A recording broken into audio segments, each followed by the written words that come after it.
আওয়ামী লীগকে সন্ত্রাসী সংগঠন ঘোষণা ও নিষিদ্ধের দাবিতে রাজধানীতে চলছে ফ্যাসিবাদ বিরোধী গণসমাবেশ। প্রধান উপদেষ্টার বাসভবনের কাছে মিন্টো রোডে দুপুর 2:45টার দিকে এই সমাবেশ শুরু হয়। জুমার নামাজের পর থেকে এই মিছিল নিয়ে ছাত্র জনতা সমাবেশ স্থলে যোগ দিতে শুরু করেন। এতে অংশ নেন বিভিন্ন রাজনৈতিক দল এবং সামাজিক সংগঠনের প্রতিনিধিরা। শাহবাগ অবরোধের ঘোষণা দিয়ে আওয়ামী লীগকে নিষিদ্ধ না করা পর্যন্ত রাজপথে থাকার কথা জানান এনসিপি নেতা হাসনাত আবদুল্লাহ। পরে মিছিল যোগে শাহবাগ মোড়ে গিয়ে অবস্থান নেন ছাত্র জনতা।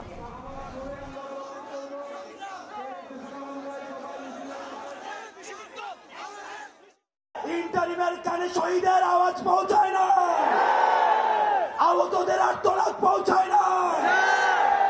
আমরা এইখান থেকে এখন গিয়ে শাহবাগ অবরোধ করব।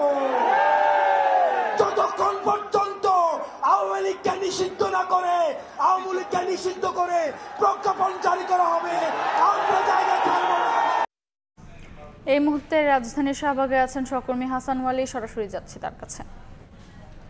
প্রধান উপদেষ্টার বাসভবন যমুনার সামনের অবস্থান থেকে সরে শাহবাগ বোলাকট করেছেন আওয়ামী লীগ নিষিদ্ধের দাবিতে আন্দোলনরত ছাত্র জনতারা। আজকের এই সমাবেশ ছিল মূলত দুপুরে প্রধান উপদেষ্টা বাসভবনের সামনে।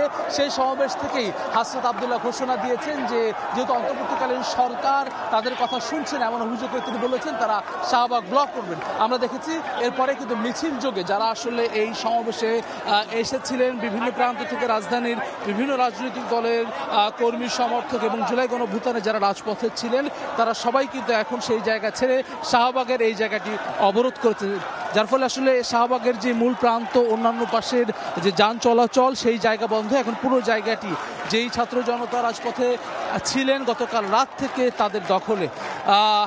অন্যান্য যেসব রাজনৈতিক দল আজকে সংহতি জানিয়েছেন, বিশেষ করে ধর্মীয় রাজনৈতিক দলগুলো জুম্মা নামাজের পর থেকেই মিছিল যোগে বিভিন্ন মসজিদ থেকে কিন্তু মুসল্লিরা এসেছেন।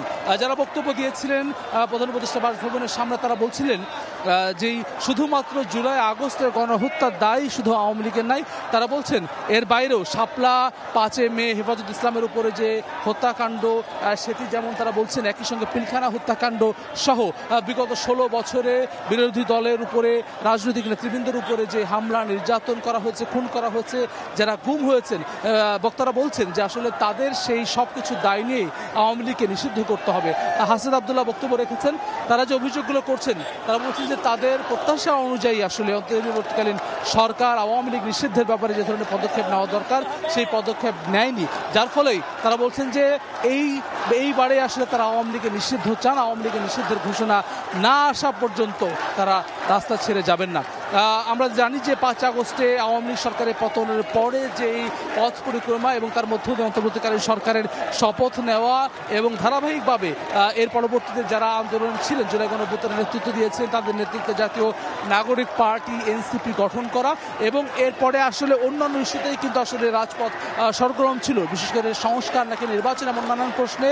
কিন্তু কিছুদিন আগে এনসিপি তরফ থেকে সমাবেশ করে আওয়ামী লীগ নিষিদ্ধের দাবি জানানো হয়েছে এবং সবশেষ আওয়ামী লীগ সরকারের সময়কার রাষ্ট্রপতি সাবেক রাষ্ট্রপতি আব্দুল হামিদ তিনি দেশ ত্যাগ করেছেন, সেটি নিয়ে কিন্তু ক্ষুব্ধ প্রতিক্রিয়া জানিয়েছে এনসিপি সহ যারা আন্দোলনে ছিলেন জুলাই আগস্ট আন্দোলনে, তারা ক্ষুব্ধ প্রতিক্রিয়া জানিয়েছেন। তারা বলছেন যে এটি কিভাবে যায়, এটিকে সরকারের ব্যর্থতা হিসেবে তারা উল্লেখ করছেন এবং তারপরেই মূলত গতকাল রাত 10টা থেকে শাহবাগের থেকে যারা ছিলেন তারা একই সঙ্গে রাজধানীর বিভিন্ন প্রান্ত থেকে মানুষ এসে ইন্টারকন্টিনেন্টালের সামনে প্রধান উপদেষ্টা বাসভবন যমুনার সামনে যে জায়গাটি সেই জায়গাটিতে অবস্থান নেই, সারা রাত কিন্তু তারা সেখানে ছিলেন। সকালেও সেখানে আমরা দেখেছি বিভিন্ন রাজনৈতিক দল, বিশেষ করে ইসলামী আন্দোলন বাংলাদেশ, জামায়াত ইসলামী সহ অন্যান্য রাজনৈতিক দল, এবি পার্টি, তারা এসেছেন, সংহতি জানিয়েছেন, বক্তব্য রেখেছেন এবং জুম্মা নামাজের পরে আজকে সমাবেশ করার কথা ছিল যেখানে আসলে ট্রাকের মধ্য দিয়ে অস্থায়ী একটি মঞ্চ তৈরি করা হয়েছে এবং আমরা উল্লেখযোগ্য যে বিষয়টা আমরা দেখেছি অন্যান্য সমাবেশের মতো কিন্তু আজকের এই যে সমাবেশ ছিল সেখানে কোনো দলের ব্যানার ছিল না, সেটি কিন্তু একেবারে শুধুমাত্র বাংলাদেশের জাতীয় পতাকা দিয়ে পেছনের যে ব্যানার সেটি রাখা ছিল, যার ফলে যারা আসলে আয়োজক তারা বলছেন যে জুলাই আগস্টে যেভাবে ছাত্র জনতা বিভিন্ন রাজনৈতিক দল বিভিন্ন মত ভিন্নতা দূরে রেখে দলমত নির্বিশেষে তারা একসাথে ছিলেন বাংলাদেশের স্বৈরতন্ত্রের অবসান ঘটাতে। একই সঙ্গে তারা বলছেন আর যাতে করে স্বৈরতন্ত্রের কবলে বাংলাদেশ না পড়ে সেটা নিশ্চিত করতেও আসলে তারা একই রকমভাবে রাজপথে রয়েছেন কাঁধে কাঁধ মিলে।